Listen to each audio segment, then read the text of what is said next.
Samaya Manopalaya Bendaya Sadodeno Sotobayo Membava Sotobayo Anurando Membava Sarvasiti Medaya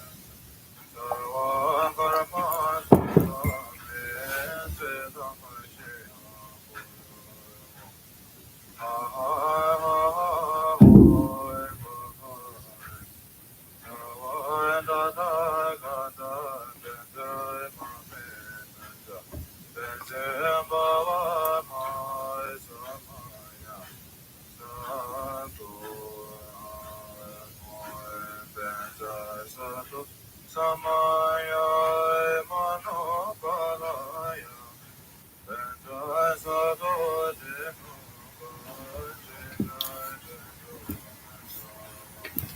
Sotobayo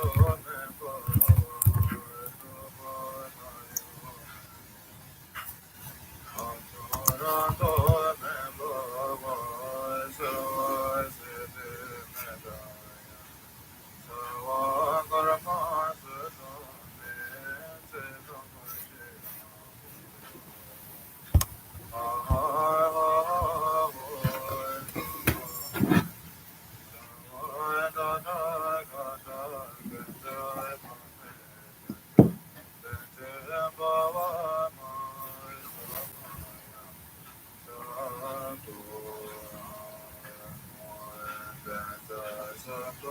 Samaya Manopalaya Bendaya Sadodeno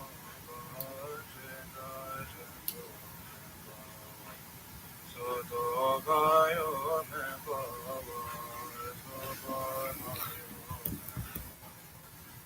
Anurando Membava Sarvasiti Medaya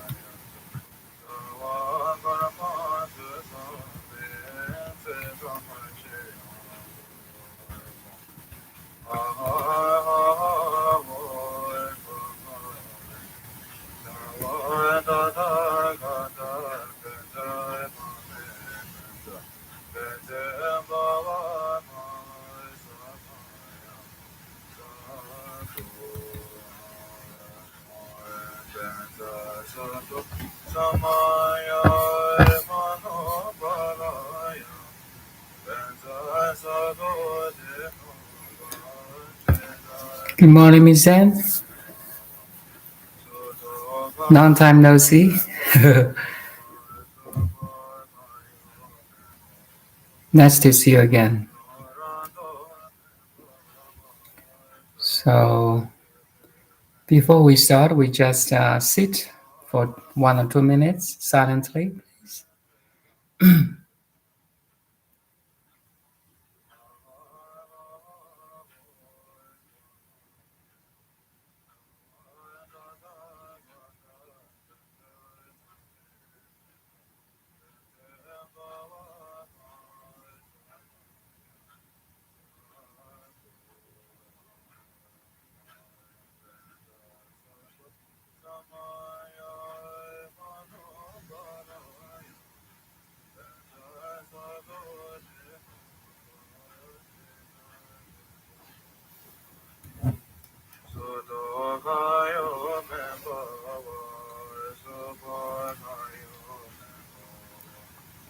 Anurando Membava Sarvasiti Medaya Sarvangaramasusame Siddhamashaya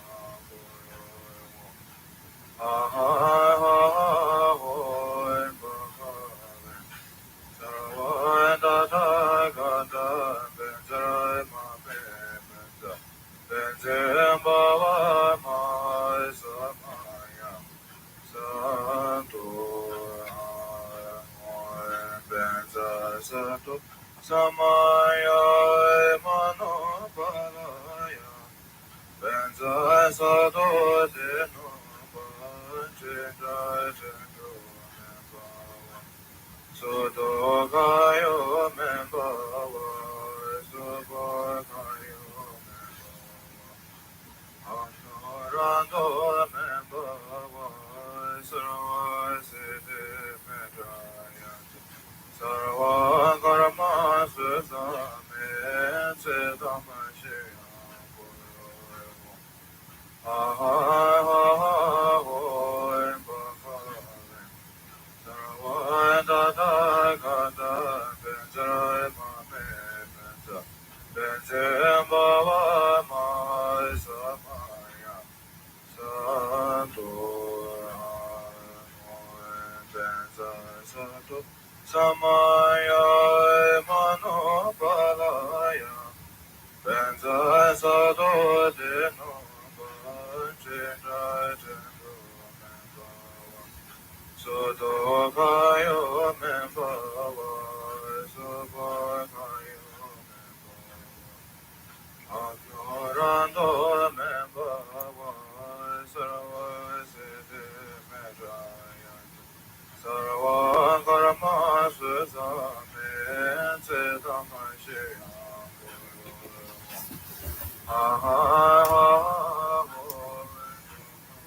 Okay, that's 1 or 2 minutes. Silent sitting is so important. It's just to recognize our inner peace and calm,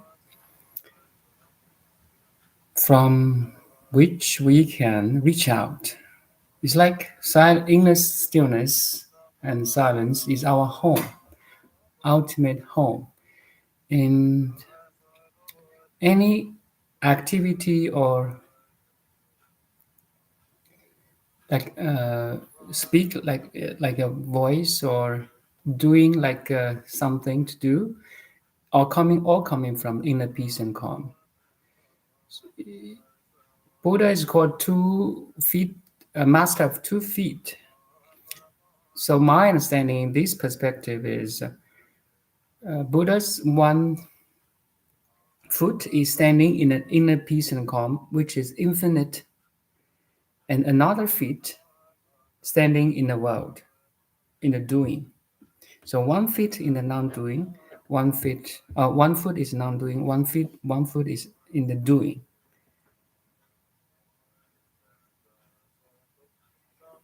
Actually, this is also remind me. Buddha has 3 bodies,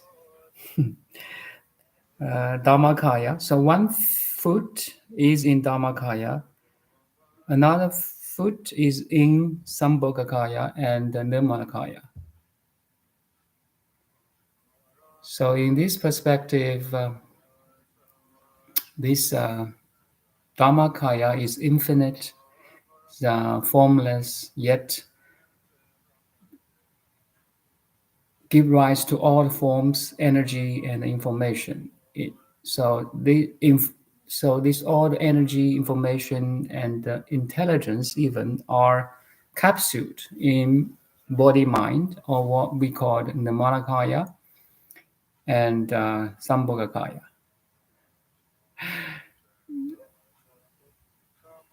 This is my individual realization. You may find no matchable knowledge in the textbook like this kind of. Anyway, I find it's quite could be right. It's my realization. Like now, the cosmic intelligence is behind me and behind you. I can speak, you can listening or watching. That's the Dharmakaya. Yet, so you have your person, individual, form and mind, body mind. You can understand in your very unique way, and me too. So that's we have different Sambhogakaya and then Nirmanakaya, but we have same or identical Dhammakaya. You see, the 3 bodies of Buddha, actually, we have that 3 bodies too.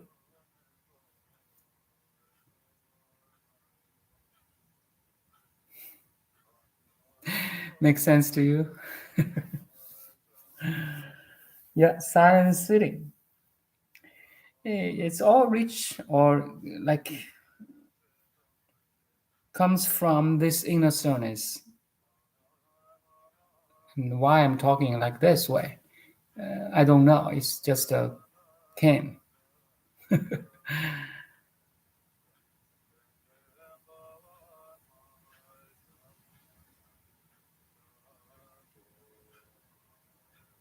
Are you still there?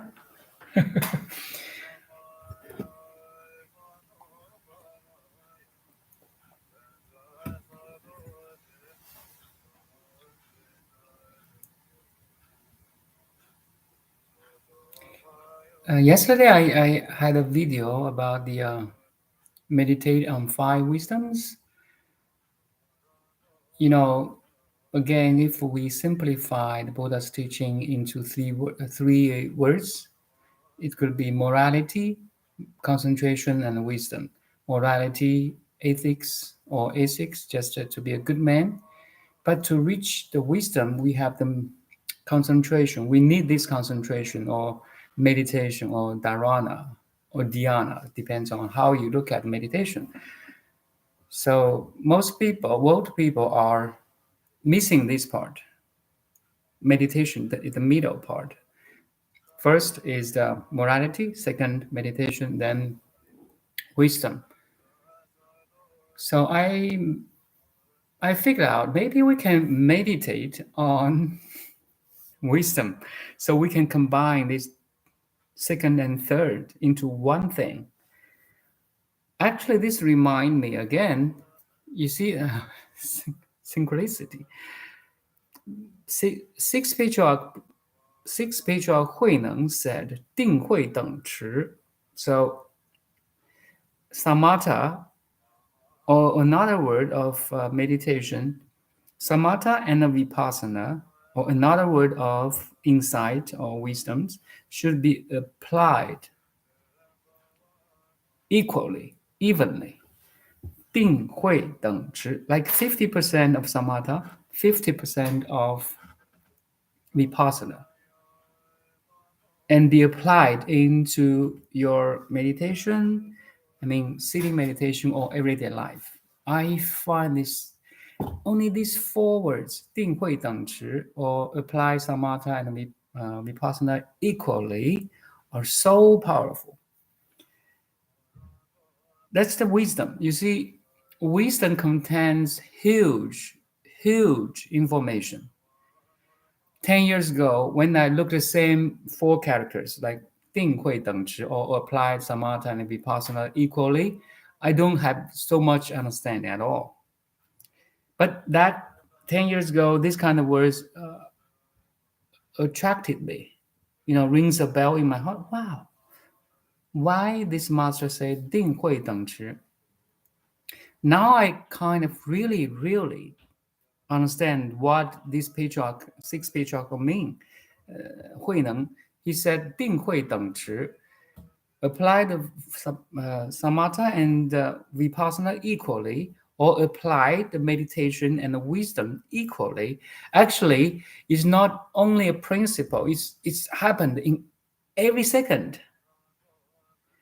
Again, the Buddha is a master of 2 feet. 1 feet in the field infinity or tranquility or inner peace and calm. That's called samatha. It's like ground of everything, every energy, information, intelligence, and so on. It contains infinite information and energy, yet not expressed yet, not manifested yet.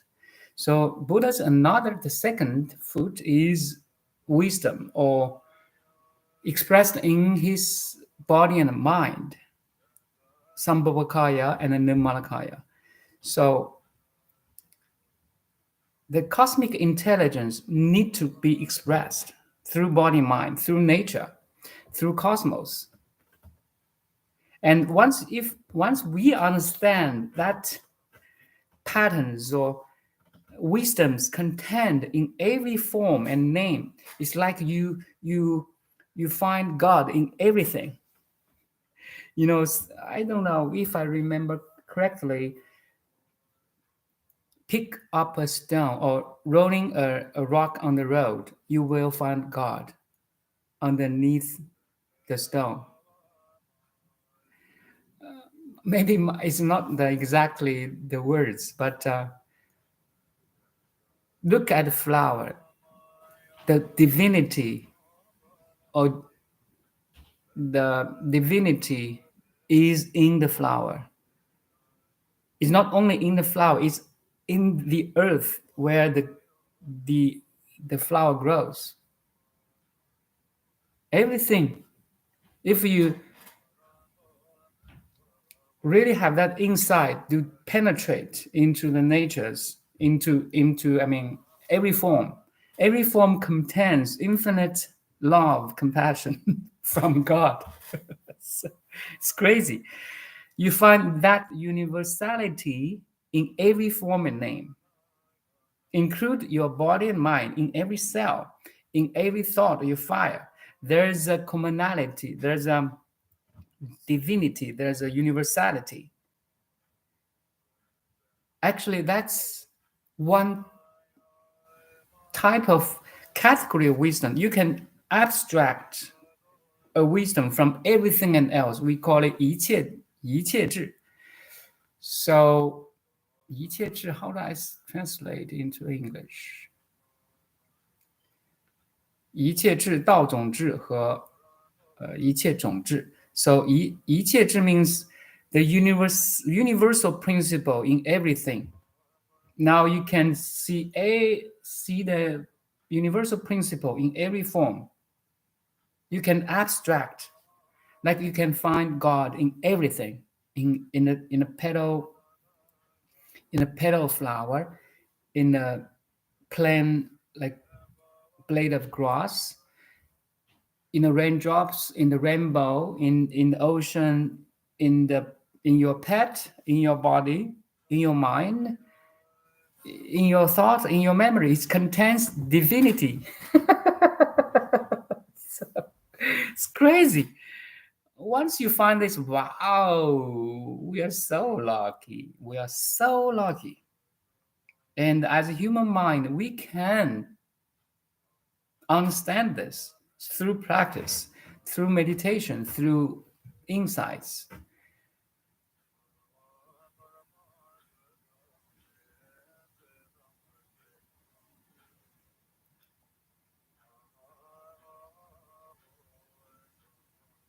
It's so beautiful as human being. We are standing on the shoulders of a lot of pioneers, forefathers. I mean, in terms of sages, masters, like Jesus or Buddhas, Bodhisattvas, the patriarchs of different lineages, Dalai Lama, different generations, and so on. Everyone is talking about the same thing.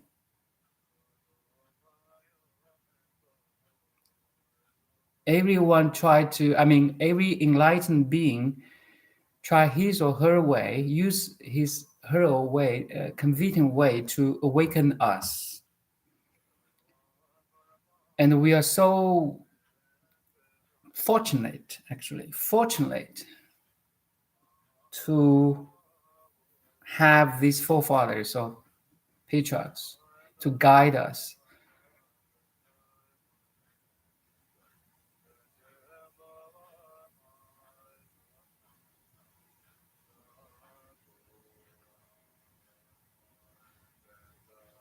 Any questions?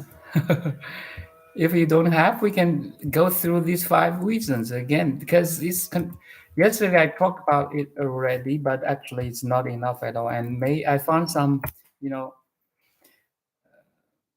I just sometimes every time I review my videos, so it's a way that I can improve myself, not only in English but also in how to express myself, how to decode this infinity or this absoluteness in a relative way.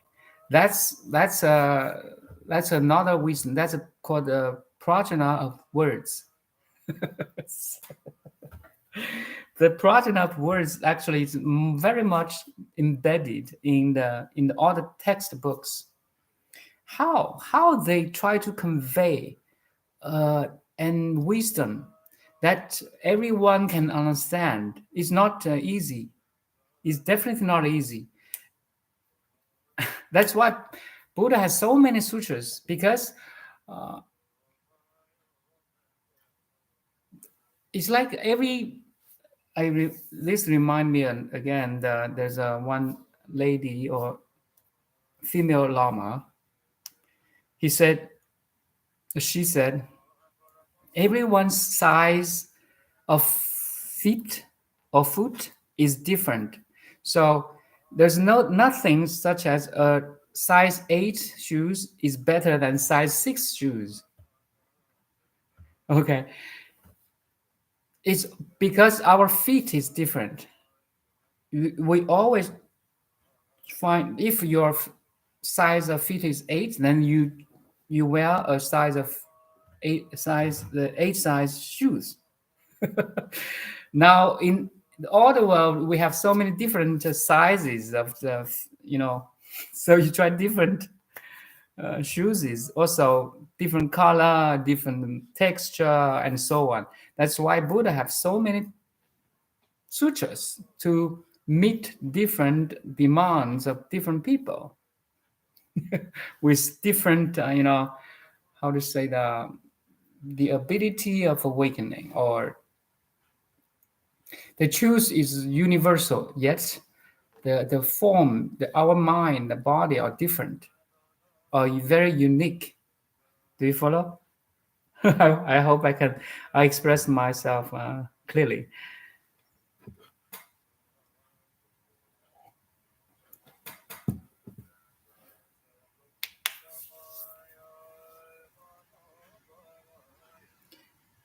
How does decision making manifest when the spell of mind identification is broken?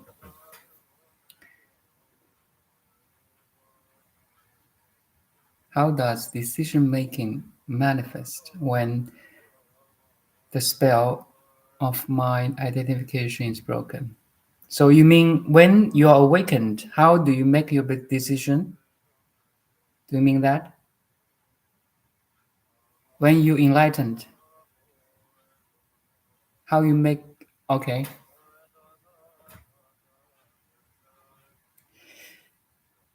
You still have the tendencies to make your decision, to make your choices, and you look at, but now you have the ability to look at the whole picture. For example, if you go shopping, what are you going to shop today on your in your cart? You already have a big picture. You may shop a, pick up a cabbage, carrot, apple, or beef. Yet you may still have that individual choices or decision makings, but now you have a total picture. And more is like from the inner peace and calm. It's more like more harmonized decision. It's more like it's not only from me. It's not only from me. You have all the elements that maybe involving all the participants, like your partner, your job, or your, you can have a total picture of different elements in that decision making, and you may have different choices instead of one.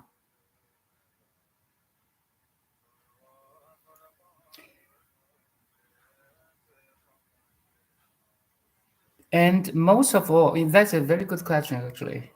Most of all, you will make a decision to benefit all instead of you only.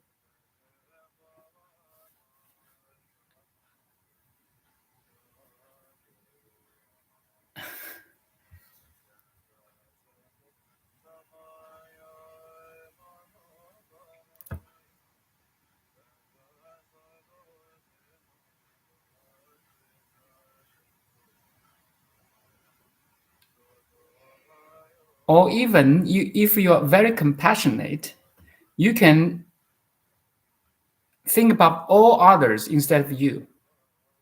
You have very little concern about yourself because now you're awakened. You don't care too much about worldly things anymore.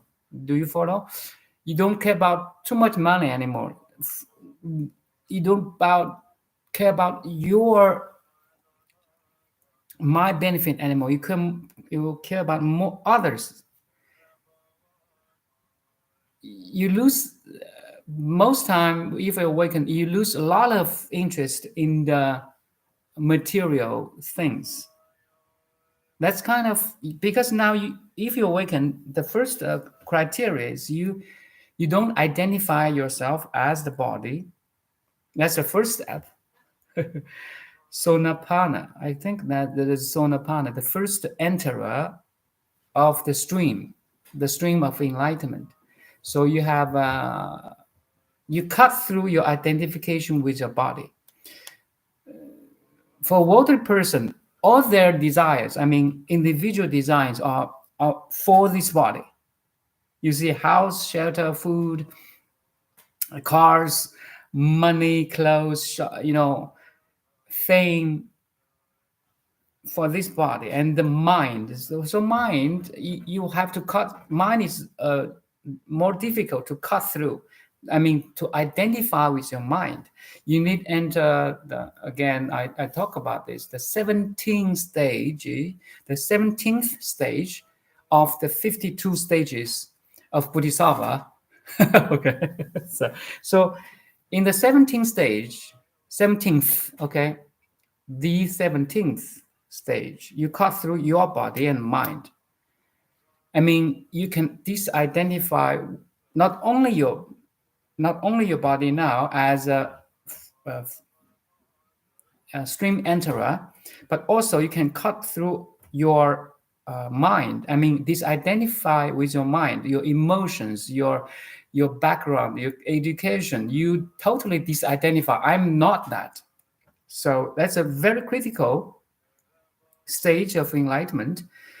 And from there, you're safe because now you're in the field of Bodhisattva or Nimanakaya, how to say, Dhammakaya.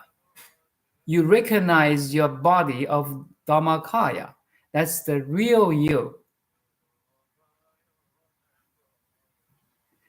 Anyway, all your decision making is relative now. It's not absolutely. All the decision in the world are relative. It's not fundamentally true, right or wrong. It's right or wrong only relatively. It's like you watch a movie. Everything in the movie, good, bad, evil, beautiful, are relatively right or good or bad. You see, you know it's fake. It's made by actors, by the directors. And that in that sense, you lose attachment to outcome of the decision making. You see, no matter what outcome is, you are okay because you're watching your movie of your life.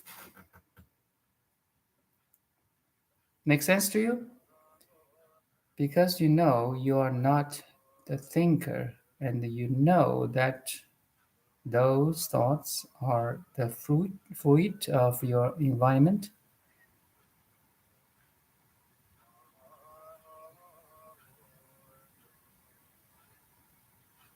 Yes, I'm talking this way. I'm addressing this way. All become because there's a cultural influence or environmental influence from my family, from my background as Chinese, and this generation especially.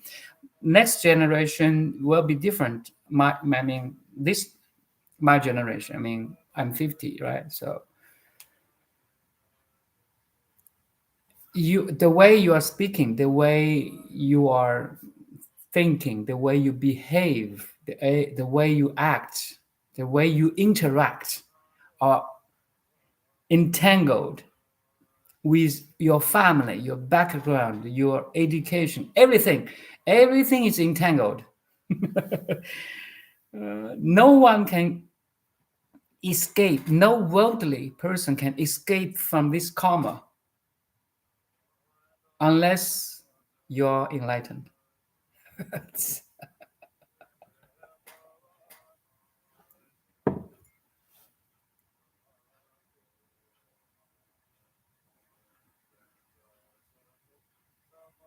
That's why awakening is so important, so fundamental, critical. We have we have been fooled by the body and mind for many, many years. Not only this life, not only this life. I find what you said relevant, that knowing that everything is relative, not true or false, good or bad, allows us to be detached at the level of our identity. Yet the whole process, the whole purpose of awakening as individuals, as our heart, in Theraveda, the Theravada Buddhism, there's the highest realization of reality is our heart. Our heart is is a being that totally disidentify with his or her body and mind, reach a relative level of nirvana, totally detached from the body and mind or the objects or contents of the awareness. That's very high level of realization already. Don't in sometimes in Mahayana we say arhat is a low realization comparing to bodhisattvas. Uh, it's only relative, right? Actually, if you become arhat this life and with a bodhicitta heart, you can fully achieve your Buddhahood sooner or later. Maybe now, maybe next life, maybe. I mean, once you reach this arhat level, you're very great.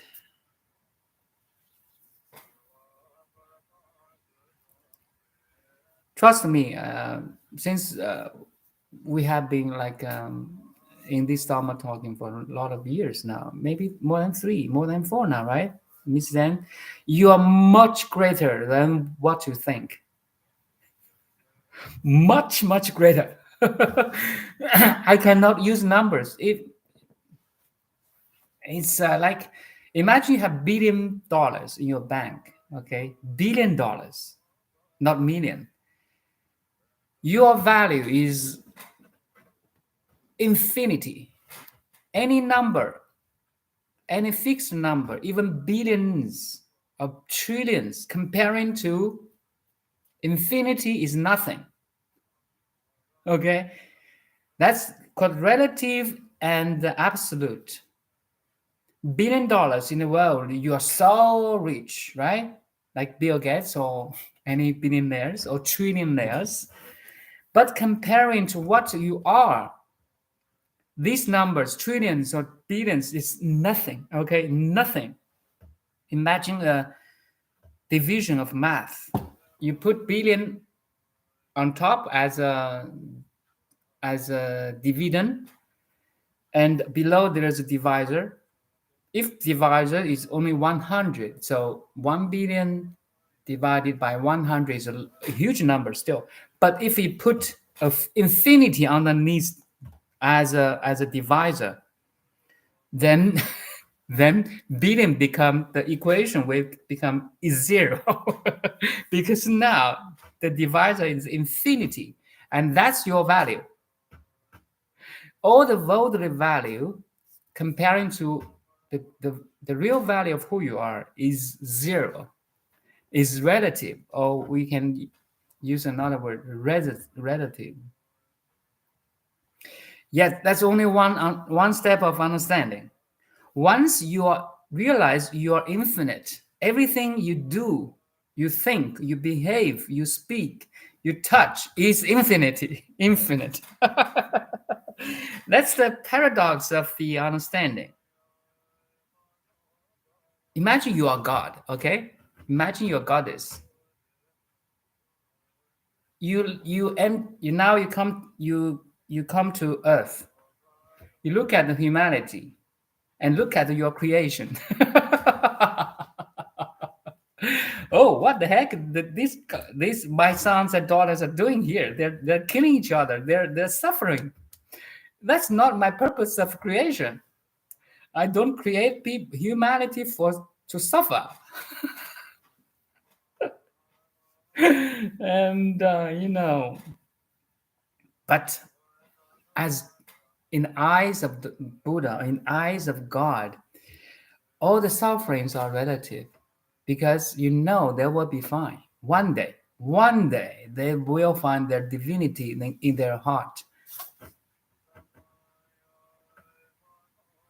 the grace, the original grace, I will say. I like the word from the Bibles, or sometimes you see in the Buddha's sutras, we don't have this word grace. I brought, you are originally graceful. You are originally divine. Now you're manifested as this body and mind. The purpose of making you by God is to God create humanity. His purpose, original purpose of this creation is to help, is through the form and name. You recognize your formless and nameless.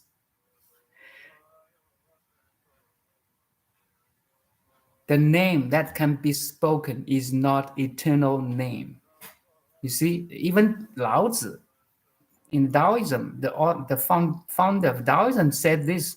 You see, all the sages talking about same thing. The Tao that can be spoken is not eternal Tao. Through this form and through this body and mind, we recognize we are formless. In Flower Garden Sutra, in Pure Land, in Pure Land school, we call this Pure Land, a purity that transcends impure and pure. Okay, it's a purity subject to nothing at all. It's originally pure. Do you follow? Nothing can defile this purity or grace or divinity. Nothing can defile it because it's undefiable. That's a essential teaching from Buddha, very different from Jesus' teaching. Anyway, so if I'm right, in Christianity, they say you're sin, you have sin, right? But this sin, sin, is an illusion. That's Buddha's teaching. Sometimes we are so burdened by our sin. You see, I'm bad. I'm sinful. Sometimes we are so burdened by this, how to say, teachings. If you don't have that insight,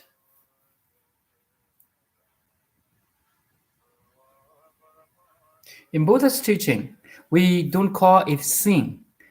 S-I-N. We call it ignorance. You see that difference?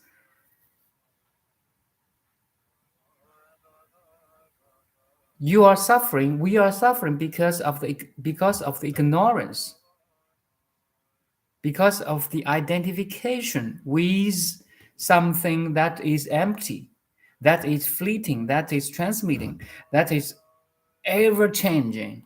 If you identify with something which is empty or ever changing, is suffer, because sooner or later you're gonna lose it, right? You you for example, in the teenagers fall in love, but when they went to a society, found a job, they departed from each other, they suffer, because that's the nature of a relationship. Sometimes we're so in love, sometimes we're so, in anger or in fight. That's the nature of things. You see, yeah, that's the nature of things. Things change. There's no such thing as permanent. If you attach, imagine a very good relationship. I mean, in terms of husband and a wife, and they're very healthy. They're very love each other and so on. But one day, one of the partner will die, and that the second, the husband dies, and wife will be in huge suffering. You see,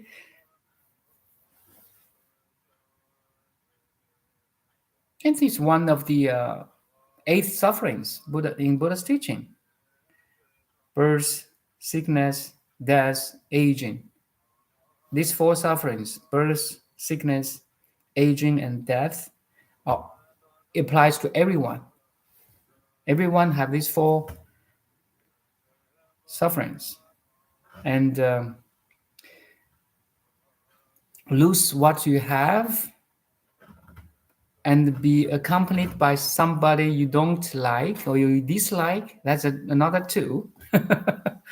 Lose something you are in love with, or something, or some situation, or some person.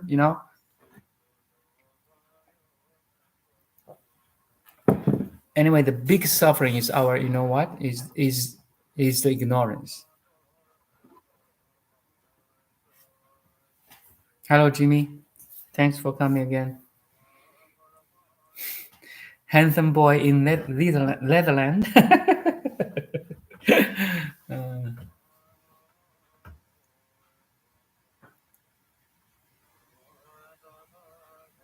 You see, the knowing, we in Chinese we say the knowing that everything is relative is non-dual. I will say non-duality is non-dual, is authentic insight, authentic, genuine wisdom. It's not knowledge anymore. It's an abstraction from the nature of society, individuals, and cosmos.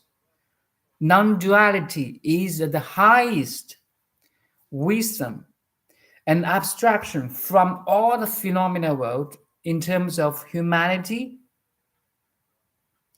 nature, or the cosmos, also our each one of us individuals. So this knowing of non-duality of the whole phenomena world is the highest wisdom. Once you have this knowing and you really truly believe it, then it will solve a lot of problems or sufferings that these highest, in Chinese we say, jian shi. Your realization is the non-duality now. There's no separation between you, the subject, and the others, which is not you. There's no separation. How can you separate you from mine? For example, my image in your computer is one of the content of the awareness, right? Of your awareness. how can you separate this image from your awareness? Once you're looking at me, I'm in you, I'm with you now. I'm the reflection in your conscious mind. Remember that? No reflection, no mind.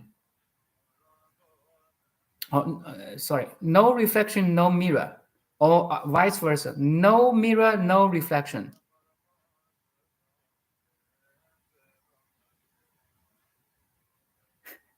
Do you follow?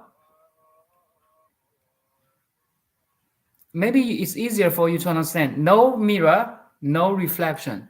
Yes, if I don't look at you, if you don't, you just look beside my image as a visual image is not in your mind anymore, but you can still visualize if you don't, that's different story.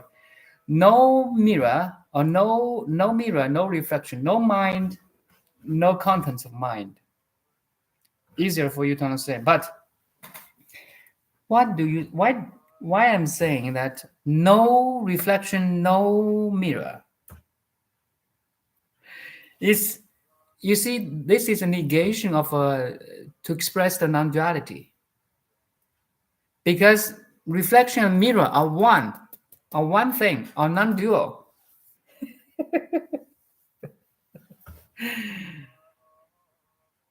Imagine you're an astronaut traveling in outer space. You're astronaut traveling in outer space, but visualize a picture that in this outer space there's not a single star or alex or planet. You can see nothing. You can even not, you imagine you only have eyes, okay? You don't have body. You can see things, but you don't have body. You see nothing. No planet, no stars, no single light. Nothing. It's empty, complete empty space. Now,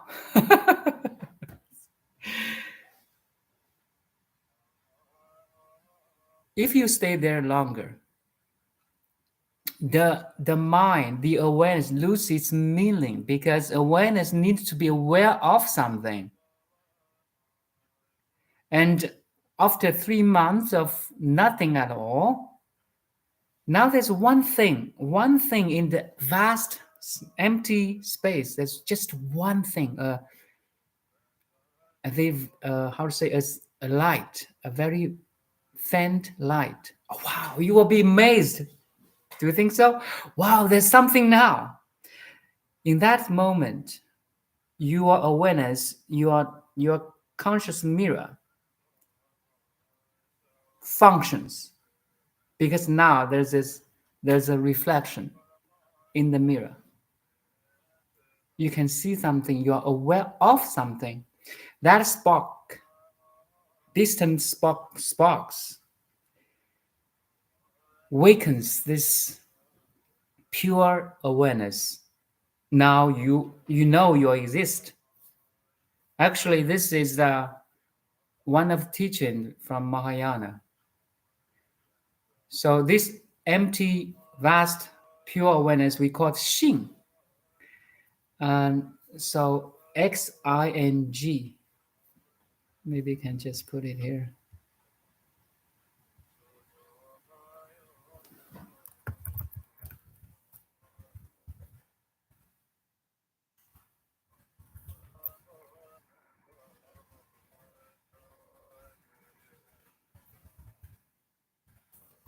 And we have a Xing, or heart.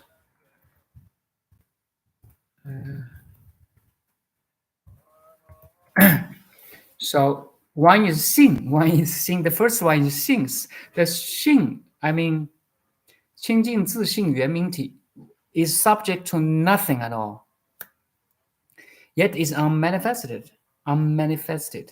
It's a universal unified field, contains infinite information, matter, and energy, yet unmanifested, formless. beyond any imagination, subject to nothing, subject to not subject to space and time, any subject to no conditions at all. It's how to say it. It's an existence without depending on any other things, force on matter or information. It's totally independent. We call it Xing, the first one. We are all coming from there. Maybe you can understand as a Dharma Dhatu, Fa Shen. So all the awakeners recognize this Xing or Dharma Dhatu, the Dharma Kaya, the infinite body.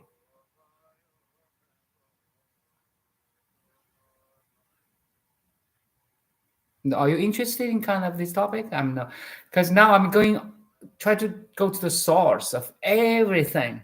I'm going up or going down, depends on your perception. Here, Xing is the creation of everything, every other thing, subject to nothing, right? It's fully self-sustained, self-sufficient, okay? Depending on nothing at all.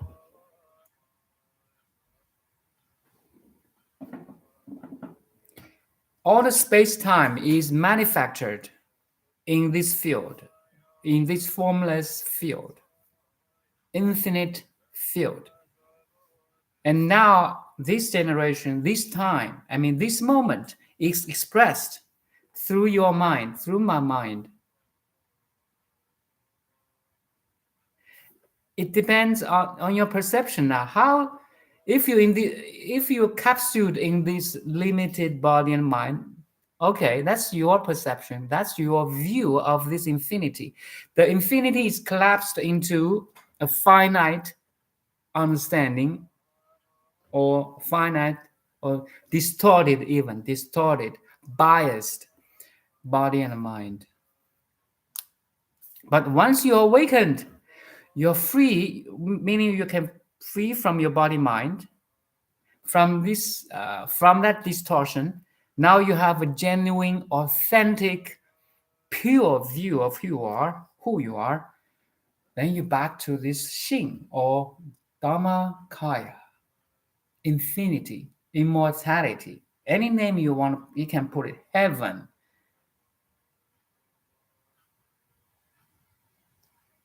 Beyond any imagination, but includes every imagination.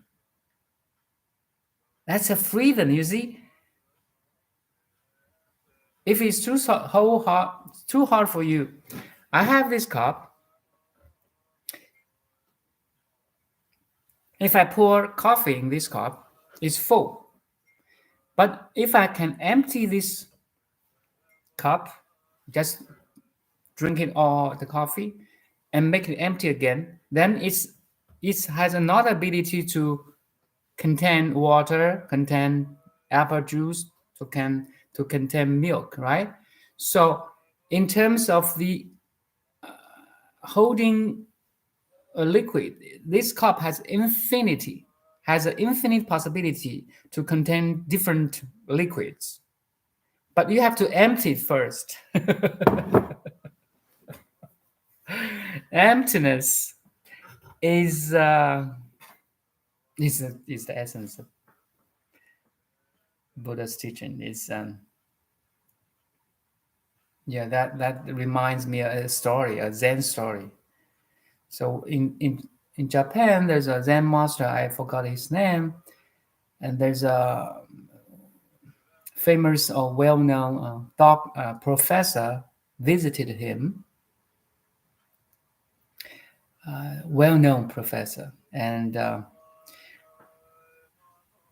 the Zen master welcomed the professor, and they sit together. They have the tea, the Zen of tea, right? The Zen master pour the tea for the professor into a cup, But the Zen master pour the tea, the, constantly pour the tea into the cup, and the cup is full and outflowing a lot of waters. And the Zen master keeps pouring. And the professor, hey, he asked the Zen master, hey, the cup is full. Please stop. That's a teaching from the Zen master, right? So the Zen master then said, when your mind is full, you don't have any possibility to welcome wisdom.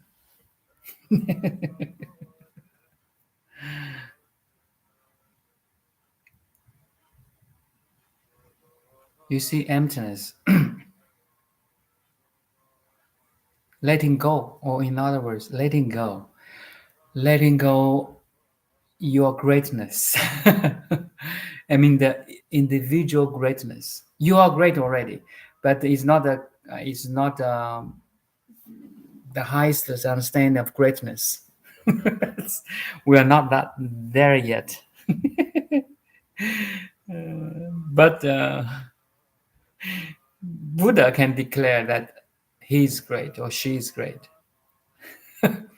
We are originally great, a great that is inferior to nothing. It's crazy. Outside is where the experience is. I'm not quite understanding you, Jimmy. Outside is where the experience is. What do you mean?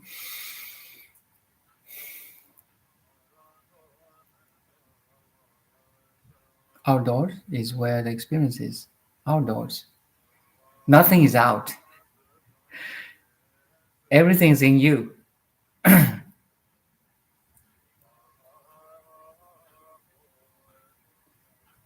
The awareness has no boundary. How can you draw a line that within this line is your awareness? With beyond that line is not. No, you cannot join the line like this. Your awareness is infinite at this moment. It's all inclusive. That's the realization of great mirror-like wisdom I talked about yesterday. The great mirror-like awareness, it includes everything, and it's our innate design. God is so kind. While when the God is making the humanity, making the Adam and Eve, he transmit his divinity into Adam and Eve and everybody already. That's his kindness. That's his unconditioned love for us. That's crazy. Once you recognize the compassion and the love, the infinite compassion of love from God or from universal mom, doesn't matter what the name you want to put, from universal cosmic intelligence. Once you recognize that unconditional love in your body, in your mind, in everything, you're the luckiest person, wealthiest person in the world. That's called awakening. You find extraordinary in every ordinary things. You find divinity or grace in every normal, plain stuff.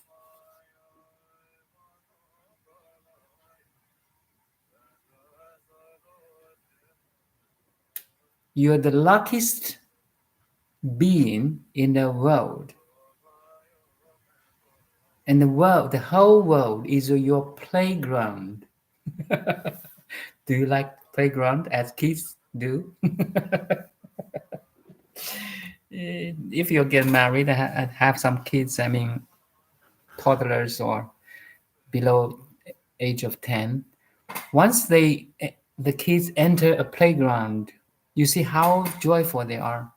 They can play in the playground for 30 minutes or 1 hour, 2 hours without any stopping. So concentrated playing the toys, the slides, the, I don't know, the, how to say that thing? You can swing, you can swing, and they laugh, they enjoy, they play, they're playful in the playground. Imagine, imagine you are awakened kid. You look at the whole world is your playground. Imagine that. The power of awakening is something like that. The whole world is your playground, and you can play with everything, with everybody, with every situation. There's no such thing as a suffering. Suffering is your illusion, is our illusion.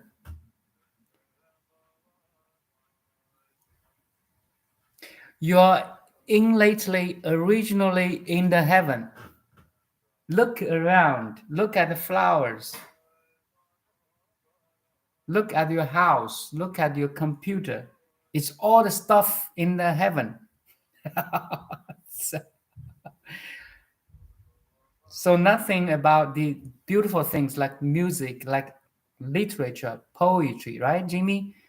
Like paintings, like food, if you enjoy your food, like coffee, like just plain water. Say nothing about that icing on the cake.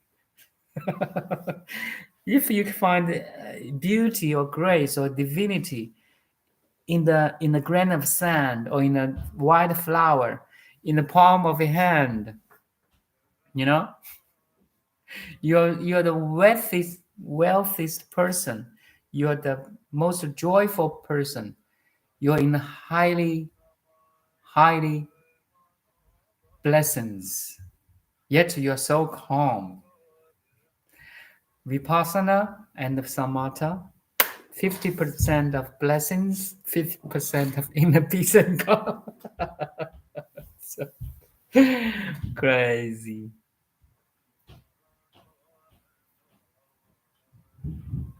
Playing in a moment. So once I said, we are we are embraced, we are hugged by universal mom, by her two arms. Right now, at this moment, what are these two arms that universal mom is embracing and hugging us? Tell me. What are these two arms that universal mom or heavenly God or Father is embracing, is loving, is carrying us right now? Where is two arms? Do you feel it?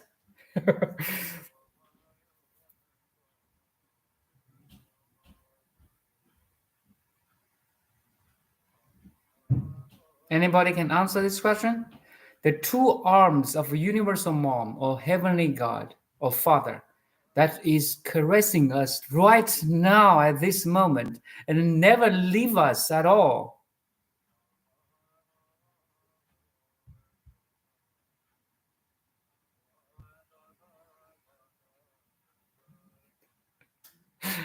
Hopefully you can answer this question. This is if you can answer this question, you are in love and eternity. His love and eternity. His love and eternity, or unconditioned compassion or care, and you know, like a mom to a kid, unconditional love. His love is expressed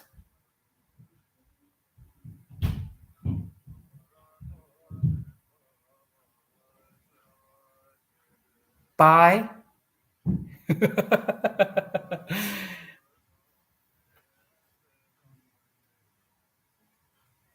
so I will put in a very specific terms the two arms of this embracing of this infinite love and wisdom are space and time. One arm of the universal mom is space, another universal mom arm of the universal mom is time. We are hugged, embraced, caressed, kissed every moment, everywhere, every space time, every here and now. That's my statement today. Once you recognized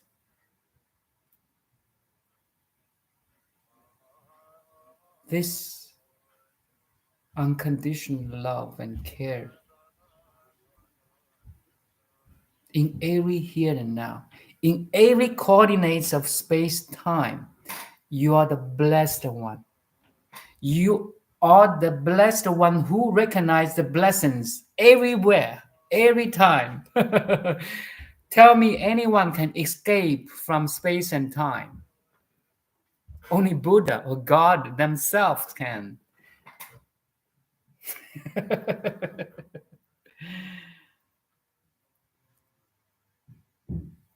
Tell me any worlded person can escape from space and time, in which every situation, every experience, every memory, every, you name it, everything is in space and time. It includes your parents, our forefathers, foremothers, include all the animals, all the trees, all the oceans, even before the birth of planet Earth. Is going back to the beginningless time. It includes this cosmos, next cosmos, including this universe or multi-universes. That's how lucky you are. How lucky we are.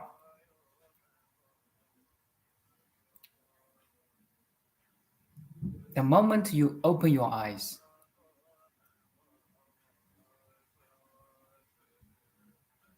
you are loved. You have been loved completely and fully. Even before the moment you open your eyes, you're already been loved unconditionally, perfectly, completely. That's your original face, Mr. Zen. You like the original face. I like this one too. Original face. The moment when the first patriarch Bodhidharma asked the question to his disciple, the Huike, who became the second patriarch of Chan Buddhism in China. He asked a question to Huike. Bodhidharma asked to Huike, can you recognize your original face?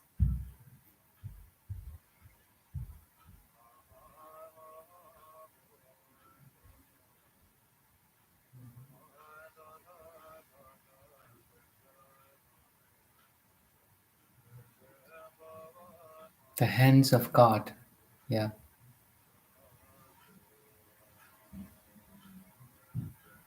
The hands of God. One hand is space, one hand is time. Unescapable, inescapable love and wisdoms. That's how lucky we are. So our gratitude, our appreciation for all, not only for Heavenly Father or Universal Mom, but also for everyone, everything.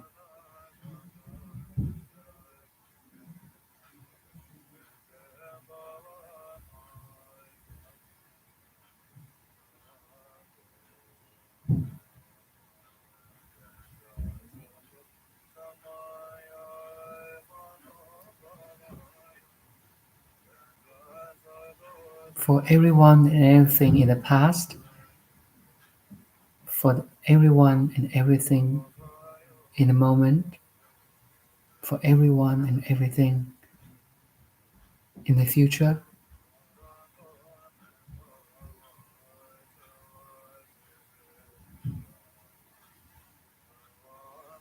for everyone and everything that is beyond space and time too.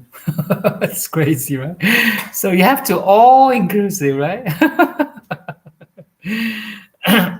For everyone and everything and every nothing. Crazy, crazy. You see, no boundary of our awareness extends your mind to everything and embracing everything, like God did, like God does, like God will do. I am.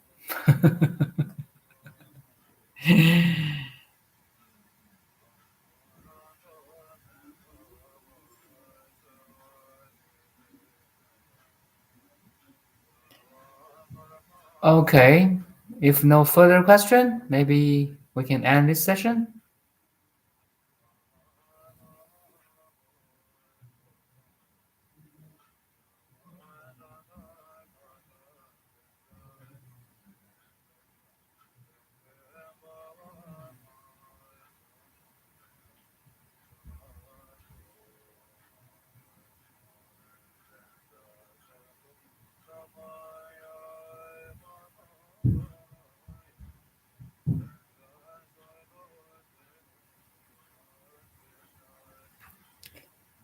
Enjoy your grace and divinity in every coordinate of space time. Be mindful of that. Thank you. See you tomorrow. Tomorrow morning, I will be here too. 8 a.m. Vancouver time. Mother, father, son, daughter. Non dual. Jimmy, you got it. You are it. And you got it. Bye now. Thank you.